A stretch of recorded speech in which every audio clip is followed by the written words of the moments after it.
Nilai korupsi Tata Niaga Timah ternyata lebih besar dari yang diperkirakan, yakni 300 triliun rupiah.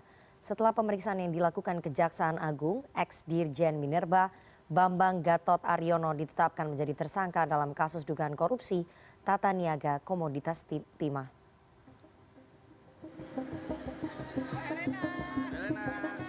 Kasus korupsi Tata Niaga Timah yang semula diperkirakan mencapai 271 triliun, nilainya saat ini menjadi 300 triliun rupiah.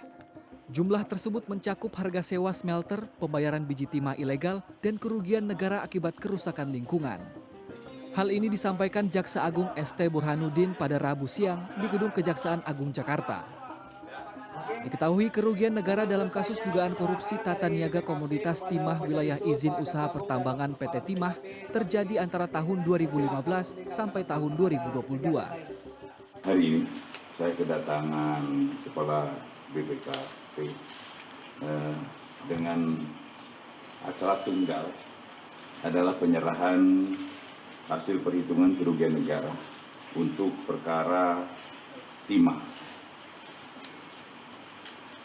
Perkara timah ini hasil perhitungannya cukup lumayan fantastis.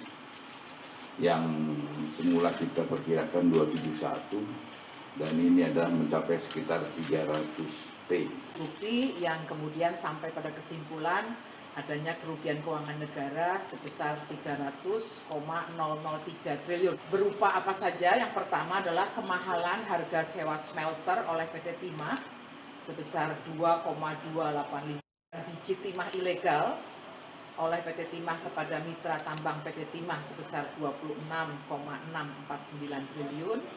Kemudian yang ketiga adalah kerugian keuangan negara karena kerusakan lingkungan yang dihitung oleh Prof. Bambang ini sebesar 271,069 triliun. Sementara Direktur Penyidikan Jaksa Agung Muda Bidang Tindak Pidana Khusus Kejagung Kuntadi mengatakan, ada 4 saksi lain yang tengah diperiksa pada Rabu 29 Mei 2024. Satu di antaranya adalah mantan Dirjen Minerba Kementerian ESDM periode 2015-2020, Bambang Gatot Aryono. Bambang diduga secara sengaja mengubah dokumen rencana kerja dan anggaran biaya tahun 2019. Luasan lahan tambah yang semula ditetapkan seluas 30.217 metrik ton menjadi 68.309 metrik ton atau meningkat sebesar 100% lebih. Benar bahwa pada hari ini tim penyidik telah memeriksa 4 orang saksi,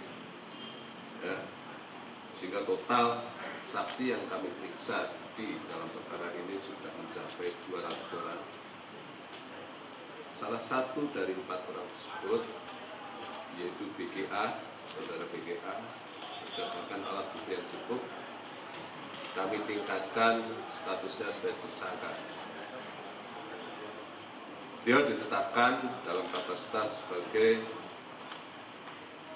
Direktur Jenderal Minerba Kementerian ESDM periode 2015 sampai dengan 2020. Sampai saat ini pemeriksaan masih berjalan, sehingga apakah status beliau nanti akan kita lakukan tindakan penahanan atau tidak, nanti kita lihat setelah pemeriksaan ini selesai. Hingga kini, Kejaksaan Agung telah menetapkan 22 tersangka dan memeriksa 200 saksi. Pemeriksaan dan penyitaan aset masih berjalan dan akan terus dilanjutkan selama ada bukti. Tim Liputan CNN Indonesia.